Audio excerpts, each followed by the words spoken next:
if you wish to.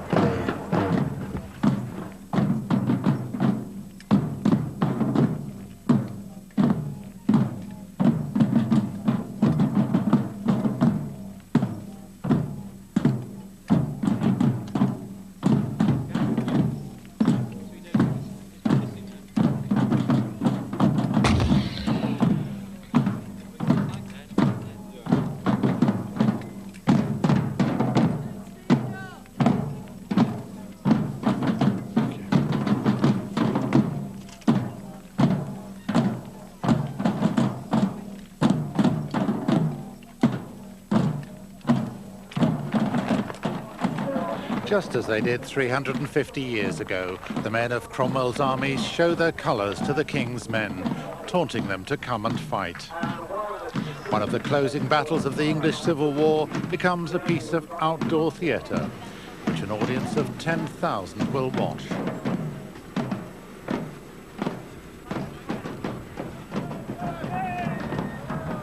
Centre stage as Charles I, urging his armies to back his attempt to rule without Parliament, is Yorkshire teacher and actor Arthur Starkey. Well, it's quite amazing. I've been in the Seal Knot since 1969, and to those who've been in a long time, I'm Arthur, you know, old Arthur. But as soon as I put the image on, the reaction is totally different. It's absolutely amazing. And what really amazes me is when you're walking through the campsite, there are people saying, Your Majesty, Your Majesty. But even more is when I'm on the battlefield and I'm out of sight of the crowd, probably behind the Royalist Army, for themselves, they're still doing the same thing. God bless Your Majesty, and bringing me goblets of wine and that sort of thing. And I find that quite amazing, quite staggering.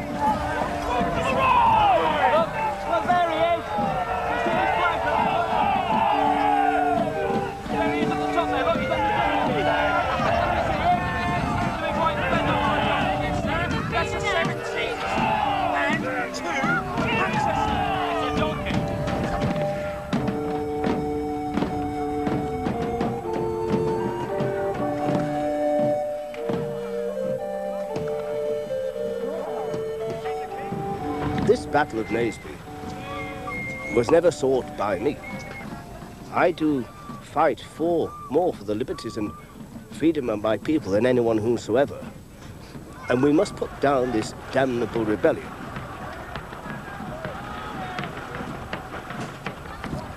It's a real leveller when I get back to school on a Monday morning. So we need that to get feet back on the ground, I'm afraid, yes. Sealed Knot members have come from all over the country for their biggest battle. There too a German group who'd been robbed on the way. Sealed Knot helped to arrange temporary passports. Oh. Ja, Steckbrief dazu sagen. A prisoner photo. You look like as a prisoner, yeah? Soon they were marching through the stately home grounds, braving the rain, the one detail not in the plan. I think this Battle of Naseby is probably taking longer to run than the original one, actually, because the original one, you know, they decide on the day they're going to have a battle. You know, we knew it was coming several years in advance, so as you say, it's been probably harder work to organise than the actual battle itself. It's reenacting, yes, at the end of the day. We can't put the numbers of people out that they had in those battles, because we haven't got them. But at the end of the day, we can make it look as good for the public as we possibly can. It's an entertainment package. They come along, they hear the noise, they see what it could have been like in the period, and hopefully enjoy themselves.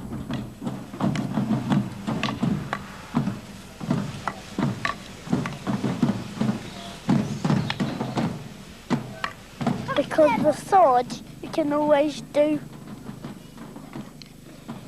and then with the cannons you can always light them up, and then they go woof, and with the muskets you unload them and you light them up at the back, and then you fight them, and then you blow the smoke out the way.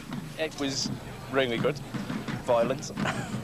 Violent? Well, yeah, because it's a contact game. It's within rules, but it is a contact game. It's quite hard. It ain't just sort of pouncing about with a stick. It's quite difficult. Right. It's quite physical.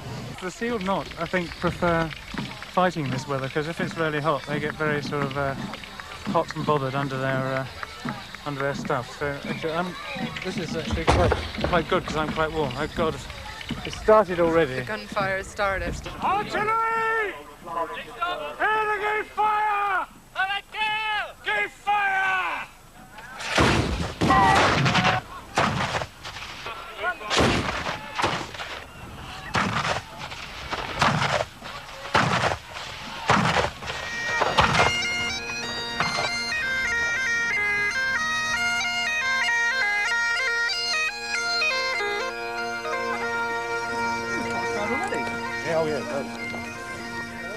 Warlike sounds and sights, while families prepare to watch from the sidelines.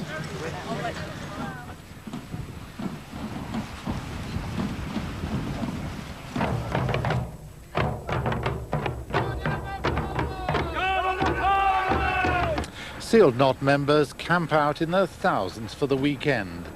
The mile-long campsite a peaceful retreat from the boisterous action as they fight the Battle of Naseby twice over.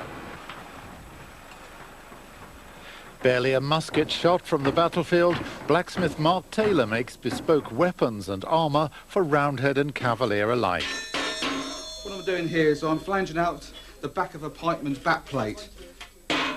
Sort of thing they would have worn in the Civil War. Hopefully we should be doing a lot of this weekend. We certainly got a lot of orders in. With 3,000 pikemen here for the Sealed Knot battle, obviously. That's right, we can actually move and everything else. Yeah, that's going to look very good indeed. And I suppose you want it in black, would you, to match? Yes, I would, yes, definitely. Yeah, well, that's no problem at all. You don't lose much movement at all. You shouldn't lose any movement. No. Actually, this arm can move far more than your own can. And that's a true test to see if you've got the job right, really. Yes.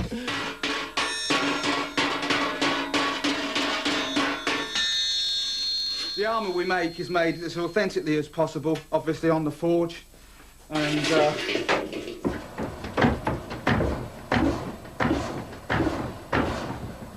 using the old methods. We don't use any welding on them, so when they're actually finished, they have the same feel and act in the same way as the real thing. It means a lot of work for us, but it means a more rewarding end product.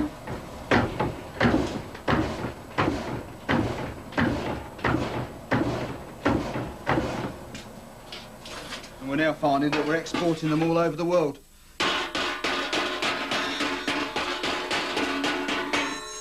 We're making artefacts for museums as well as reenactors.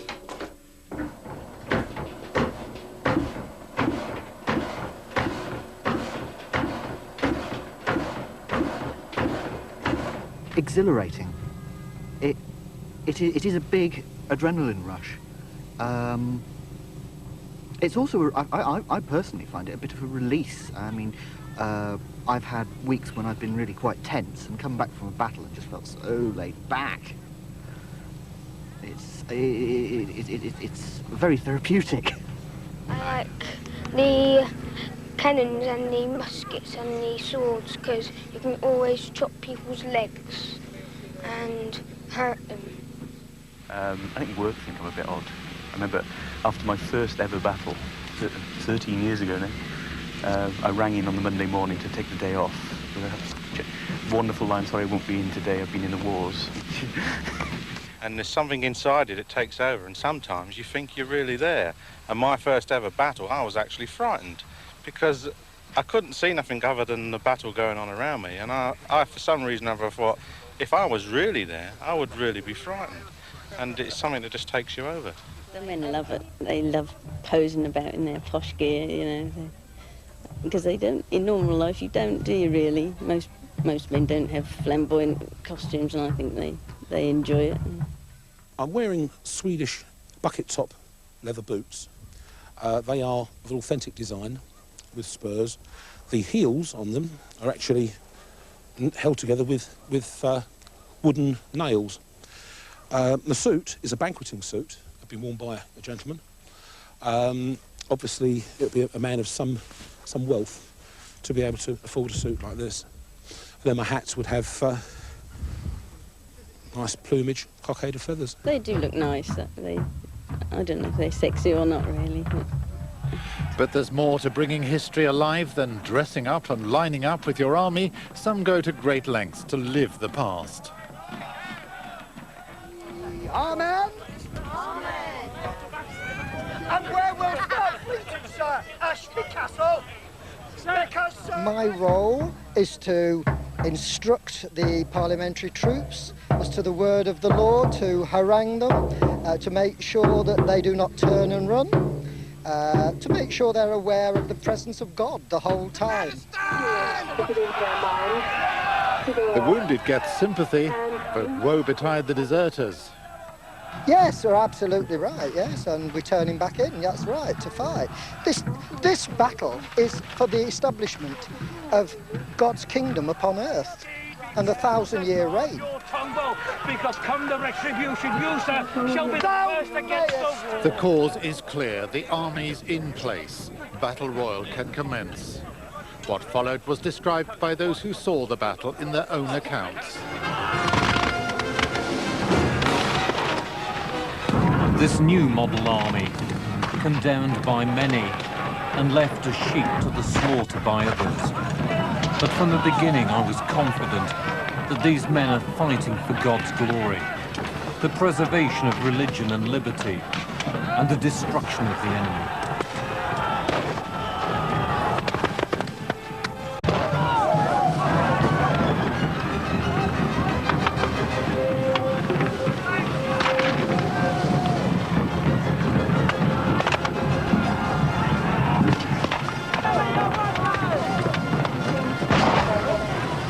The army could see the general. He was never still. As the armies were charging, he was in the centre, giving orders in the middle of the most danger.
Despite its ordered beginnings, the Battle of Naseby became confused. Every unit had a different uniform, so soldiers couldn't always tell friend from foe. Anyway, many changed sides when they saw the battle turning against them. Despite this, the parliamentarians gained an early tactical success by concealing many of their troops behind a hill. The bloody action that followed was the beginning of the king's downfall. Cromwell's charge was such we were never able to rally again. The Ironsides were like a torrent driving all before them. The front line and the reserves were broken.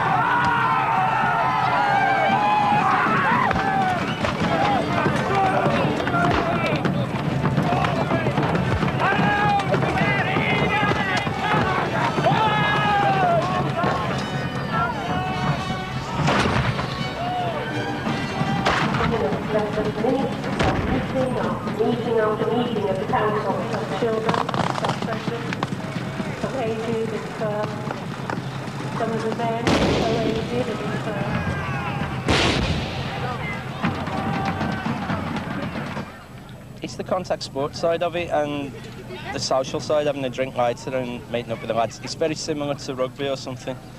You got the historical aspect. People join for all different reasons. It's not just historical interest, and it's not just the sports side. It's really important in my life. During the winter, you really miss the whole thing. You know, you just wait for the summer season to start and for the first battle of the year, and then, you know, you do whatever you take. You travel the length of the country to get to each one, and it's just really, really important. It's brilliant. Some women did actually take part in the battle disguised as men, as drummers or musketeers and so forth, and some weren't actually discovered until they became pregnant.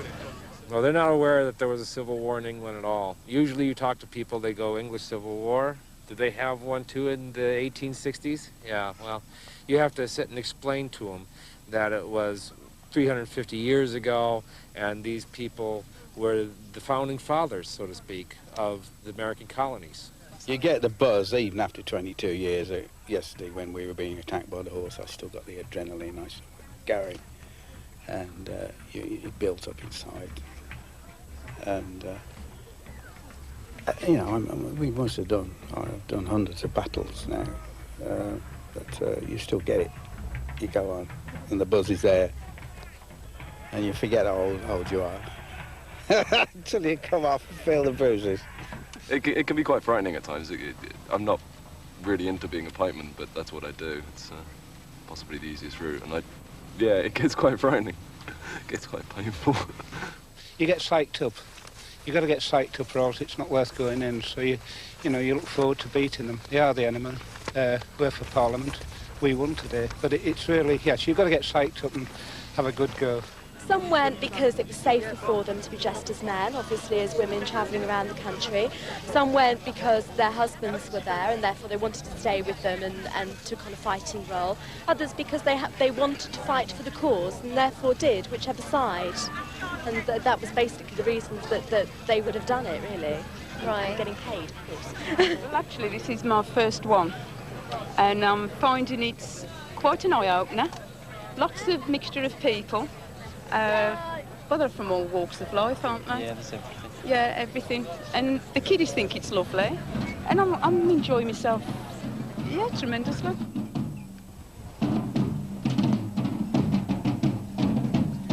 The 1,000-strong King's Life Guard of Foot is the biggest regiment in the sealed knot.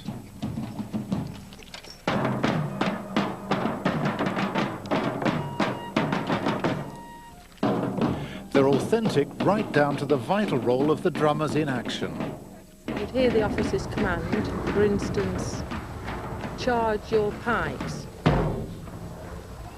Or you would hear just a single beat for that because that's bringing the pike down.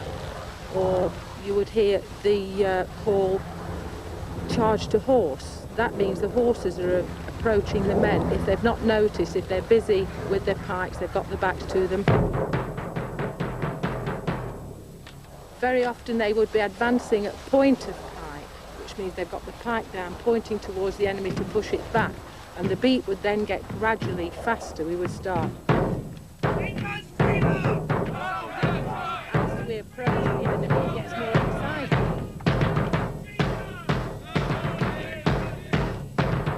Now, if there was quite a few drums playing, you can imagine this is stirring the men up, pushing them forward bravely.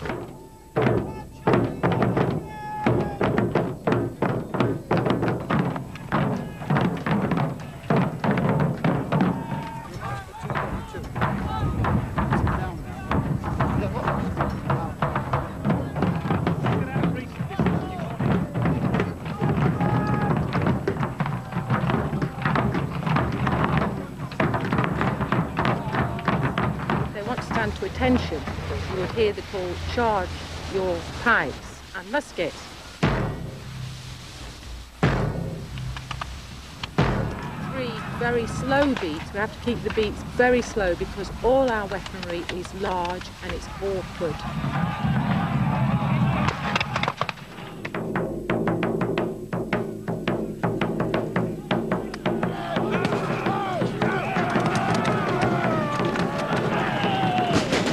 Cromwell spoke as though it were from God himself. He said, "Draw back to the hill and let the enemy attack us. It can't be done and will result in their ruin." He was cheerful and full of confidence, as though he could foresee the outcome. Within an hour and a half, it happened as he said it would.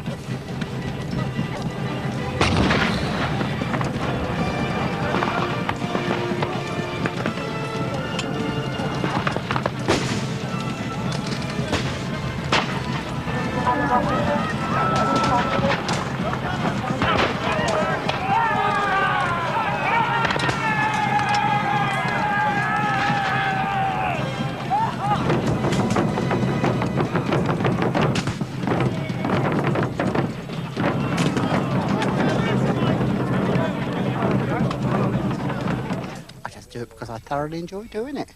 No other reason. It's a complete... I mean, I started off as a 20th century postman this morning. Couldn't get a pick of change, could you? That's why it's a complete and utter change. There's nowhere else you can get that, is there?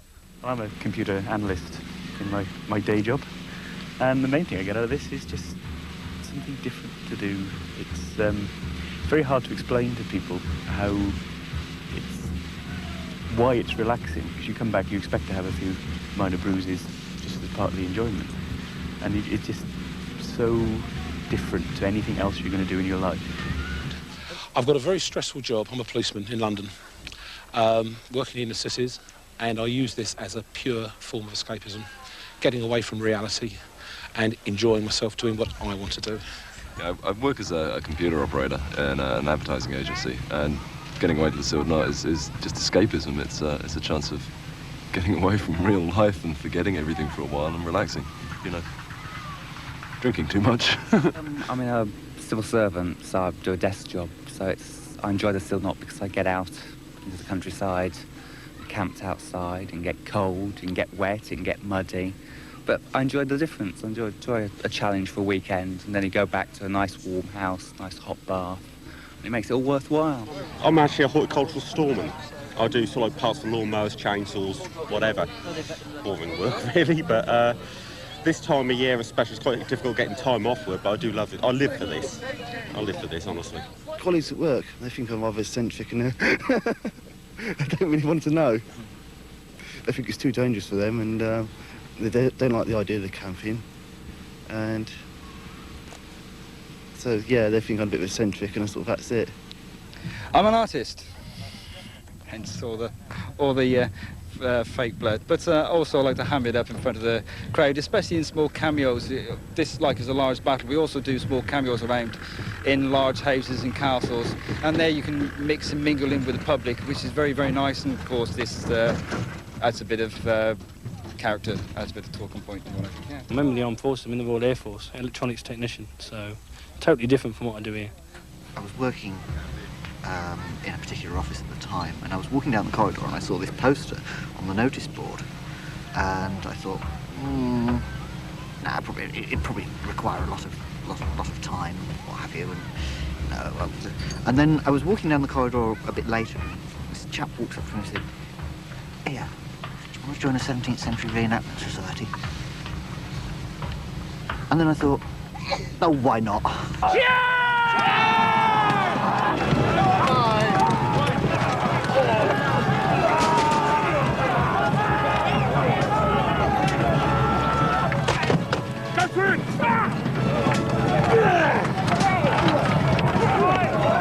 I saw the enemy draw up. They marched towards us and looked so gallant. And I looked at our company of poor, ignorant men and wondered how to order the battle. But as I rode among them, I couldn't help but smile and thank God for his assurance of victory.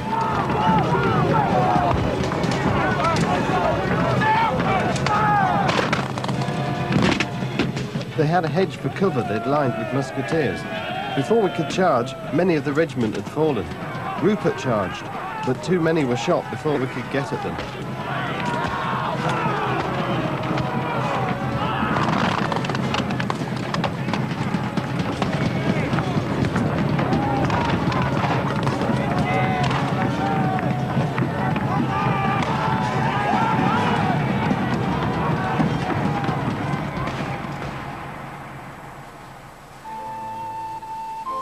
A small group of Sealed Knot members lived the 17th century life off the battlefield too, recreating every detail.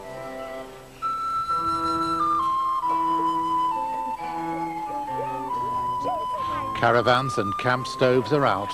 Even the children are roped in to help keep the home fires burning. You right hand, counter your march.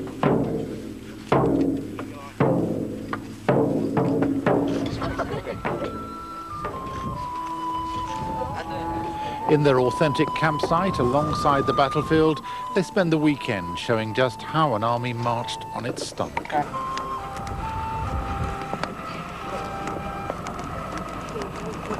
Women would go out foraging for herbs and wild vegetables in the forests and things like that. Perhaps go to local farms, try and get milk or cheeses from local farmers, or into the villages and barter. The King's and Cromwell's men would never have battled on today's convenience foods, and they probably knew more about herbs than we do. There were several uses for preserving foods, for hiding flavours of foods that gone off, for medical purposes, where you'd have a surgeon that would deal with all those type of herbs in the encampment, and then another person that would deal with herbs for cooking. Almost every aspect of 17th century life finds an echo in the interests of Sealed Knot members and their children. The children even play the games of the era. But the most grisly role of all is that of the barber surgeon. One of the main injuries that you used to have was from musket balls. And these muskets, the Civil War was the first of the big wars where a lot of firearms were used. And with maybe 1,500 of these going off at once, then you used to shatter your bone completely. If, for instance, it shattered come into your arm down here somewhere, the only way to actually treat that on the field was to usually remove the arm completely. Extremely painful. There was no anaesthetic whatsoever. Usually just what we did is just stuck a small leather patch in their mouths for them to bite down on, and that was it. So the barber surgeon was not a person to get involved too much with. It was easier to die. While some Sealed Knot soldiers act wounded or worse, some are genuinely injured. But they don't suffer the crude attentions of the barber surgeon. They go to their own field hospital where society members who are doctors and nurses have long experience of what injuries something like a pike push can produce. The opposing sides clash together. It looks, to the uninitiated, somewhat like a rugby scrum, complete with sticks. But as the pikemen are pushing each other in a bunch, somebody falls over, somebody trips up, something happens to the terrain, and because one has tripped, everybody else falls over on top of them, and then you get a pile of bodies.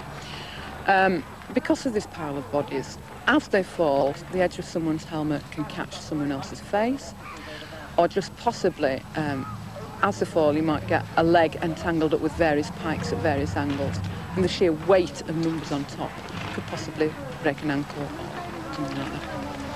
What we like to term our occupational injury are perhaps powder burns, because the powder that is used in the muskets and the cannons, although they don't fire a bullet in the sense, they are still able to cause injury if an accident happens.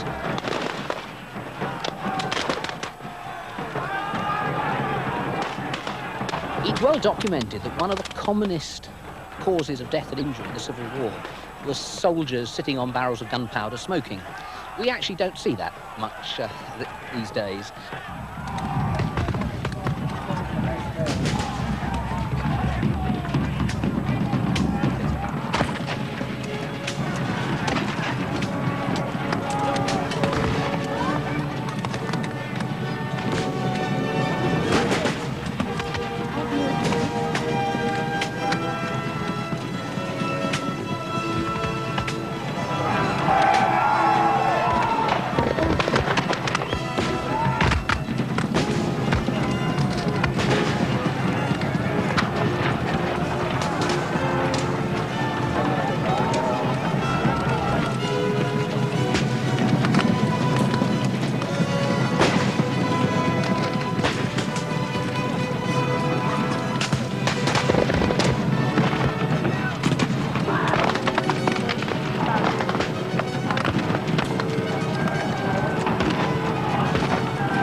was ready to charge again when the Earl grabbed his reins and said, "Will you go upon your death again?" Their own men.